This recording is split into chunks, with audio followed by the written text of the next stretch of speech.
welcome to today's little pose breakdown video for camel pose. Now it's one of the deepest back bends that you can do in yoga, but there's different levels that you can do, there's props that you can use to help you. So when you're ready, joining me on the mat.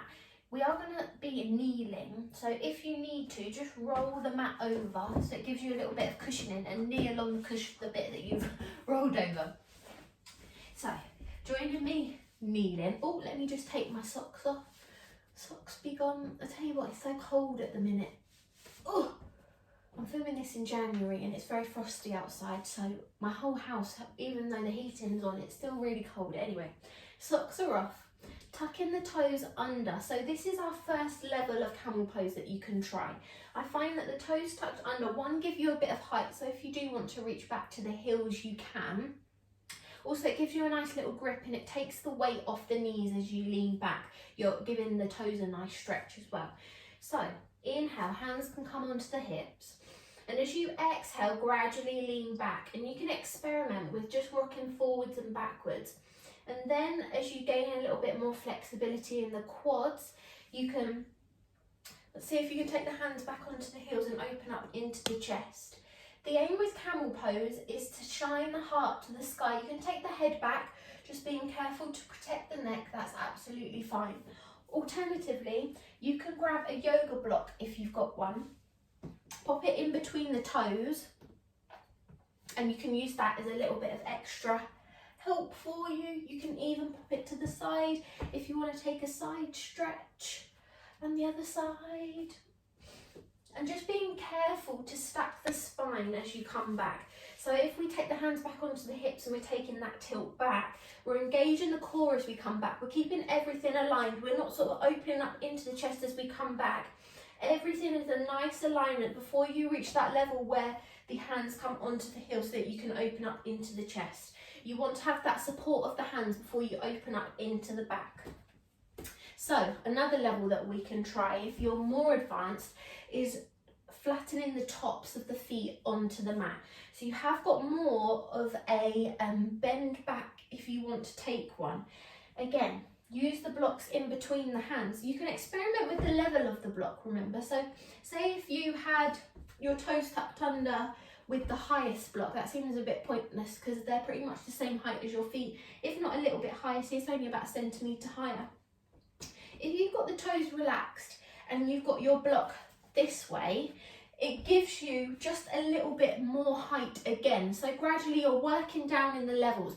You're not going straight towards touching the heels. Use the block to help you. That's what they're there for. There's never any judgment if you need to use a block, and to be honest, I definitely recommend it more than just trying to go for it because you're protecting your body that way.